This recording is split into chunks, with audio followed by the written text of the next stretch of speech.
Hola, ¿qué tal? Bendiciones, un abrazo, espero que estés muy bien y gracias por seguir acompañándonos.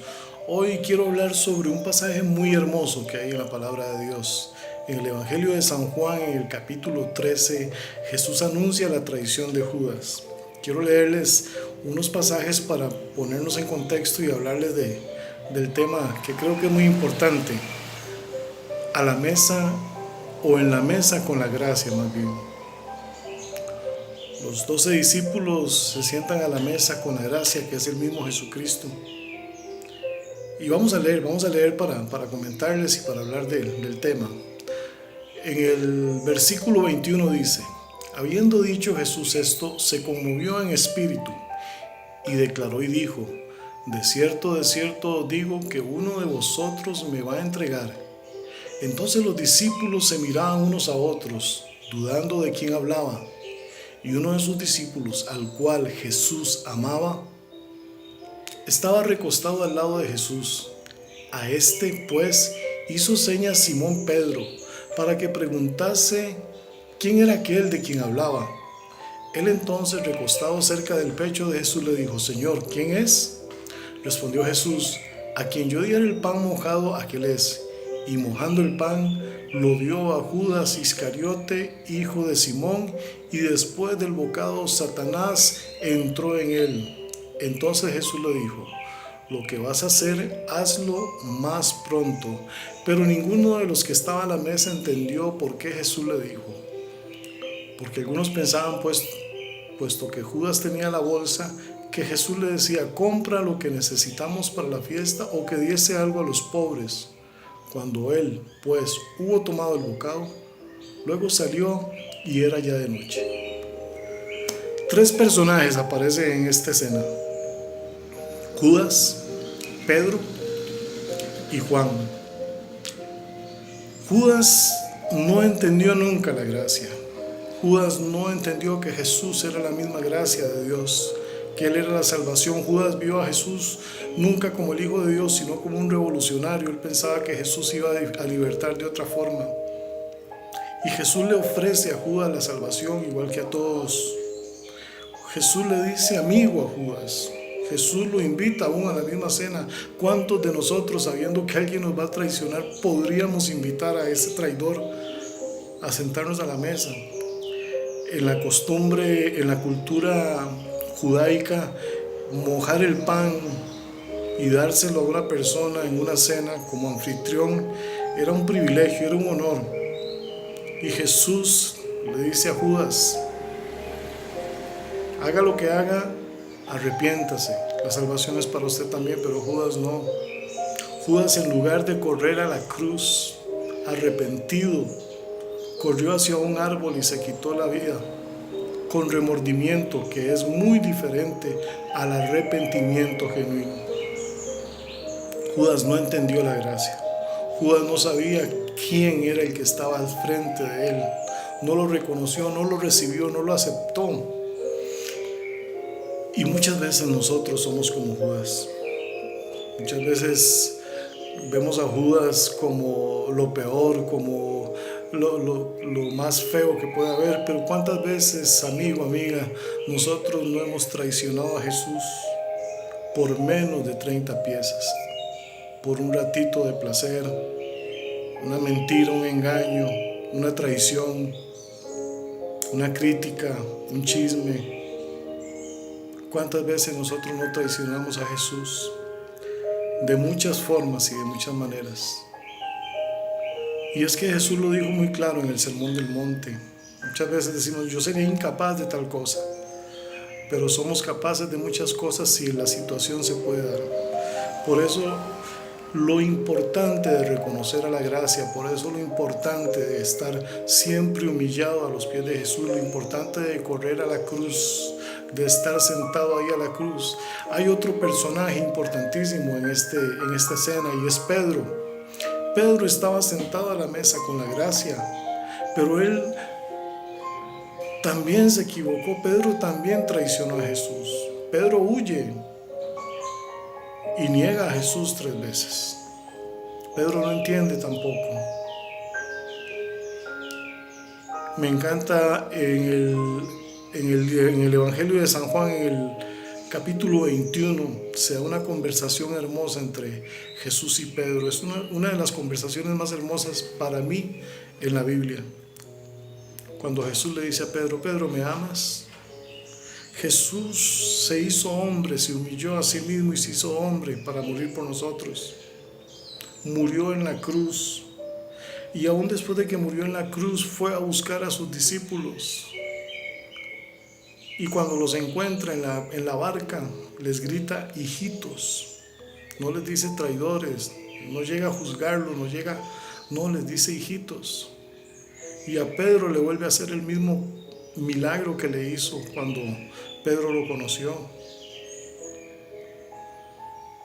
Y Pedro, cuando sabe que es el maestro, toma la decisión correcta. Pedro se equivocó, Pedro lo negó. Pero Pedro, cuando supo que Jesús lo estaba llamando, cuando Juan, el discípulo amado, tienen que leer este pasaje, es riquísimo este pasaje, cuando Juan, el discípulo amado, se le acerca a Jesús y le dice: es el Señor, Pedro, es el Señor. Pedro corre, se tira de la barca y no le importa si Jesús lo va a regañar, si Jesús le va a decir algo, no le importa. Él solo quería volver a ver al amado. Él solo quería estar con la gracia. Y ahí se da una conversación hermosa cuando Jesús le dice: ¿me amas? Pedro, ¿me amas? Y Pedro le responde en 3 ocasiones: sí, Jesús, tú sabes que te amo. ¿Cuántas veces nosotros también somos Pedro? ¿Cuántas veces hemos traicionado?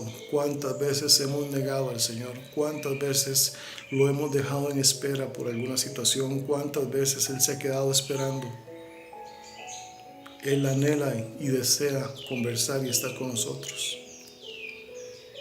Y hay otro personaje, hay otro impresionante personaje aquí, y es el discípulo amado Juan. Juan, en esta escena, hace lo mismo que María. ¿Se acuerdan de María con Lázaro? Cuando Jesús visita su casa, María escogió la mejor parte: estar a los pies del Maestro, estar con la gracia. Ella reconoció la gracia de Jesús. Juan también escoge la mejor parte. De estos 3 personajes, Juan era el que estaba recostado en el pecho de Jesús. Juan reconoció la gracia. Y yo entiendo y veo en esto que a Juan no le importaban los títulos. Juan no le importaba que dijeran que él era el mejor predicador o el mejor apóstol, que él era el que se iba a sentar a la derecha o a la izquierda, no.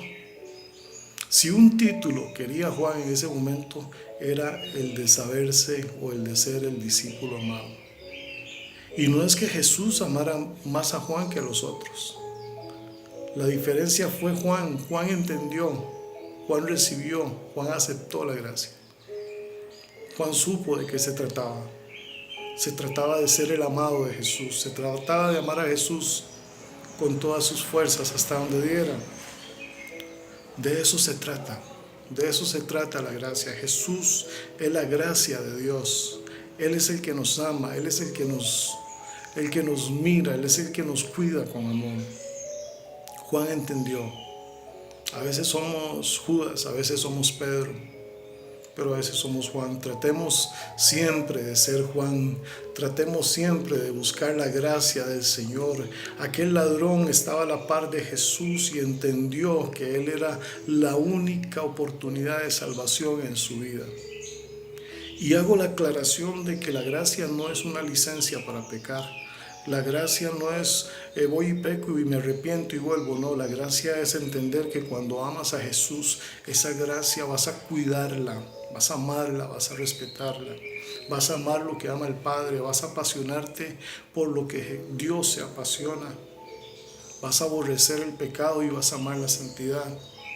Esa es la gracia, no es para estar pecando. Dice 2 Corintios 12:9, y me ha dicho: bástate mi gracia, porque mi poder se perfecciona en la debilidad. Por tanto, de buena gana me gloriaré más bien en mis debilidades, para que repose sobre mí el poder de Cristo. Amigo o amiga, no se trata de cuánto yo amo a Jesús. Se trata de cuánto Él me ama. No se trata de lo que hacemos para Jesús, sino de lo que Él hizo por nosotros, de lo que Él hace y de lo que Él sigue haciendo. Nuestro amor puede ser muy pequeño es muy pequeño comparado con el amor de Jesús. Puede ser tan pequeño que el amor de Dios es tan grande que Él se va a agachar, nos va a levantar y nos va a abrazar. Nos va a abrazar. Se trata de eso, el amor de Él es grande, es vasto. Nosotros tenemos que entender que nosotros somos la oveja perdida, nosotros somos aquel hijo pródigo por el cual el Padre corre. Tú eres el hijo pródigo al que el Señor le pone calzado y vestido nuevo y anillo en su dedo. Tú eres aquel que llegó de último al servicio de Dios, pero que el Señor te va a pagar como al primero. Tú eres la perla preciosa por la cual se hace fiesta en el cielo cuando eres parte de la iglesia. Tú eres el pobre del camino que ha sido invitado a un banquete. Tú eres amado, tú eres hijo de Dios. Y es que su gracia y su amor es tan vasta. Ese amor es un amor escandaloso, es un amor profundo, es un amor alto, es un amor vasto, es un amor extenso, es un amor acogedor, es un amor completo. Es un amor que guardó silencio delante de los que lo querían matar. Como cordero guardó silencio por ti y por mí. Se quedó callado y fue a la cruz. Es un amor incondicional, es un amor que no se rinde. Es la gracia.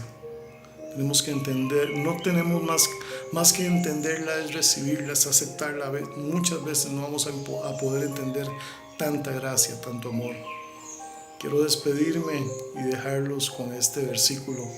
Romanos 5:6 dice: porque Cristo, cuando éramos débiles, a su tiempo murió por los impíos, por nosotros. Ciertamente apenas morirá alguno por un justo, con todo pudiera ser que alguno osara morir por el bueno. Podría ser que una madre o un padre dé la vida por su hijo, pero ¿habrá alguien que dé la vida por un Judas? ¿Por un Pedro? ¿Por un Barrabás? ¿Por un ladrón? ¿Por un drogadicto? ¿Por mí? Solo Jesús, y esa es la gracia. El verso 8 de Romanos 5 dice: mas Dios muestra su amor para con nosotros, en que, siendo aún pecadores, Cristo murió por nosotros. Esa es la gracia. Es ese amor que no se rinde, que no se cansa. Ese amor que nos envuelve.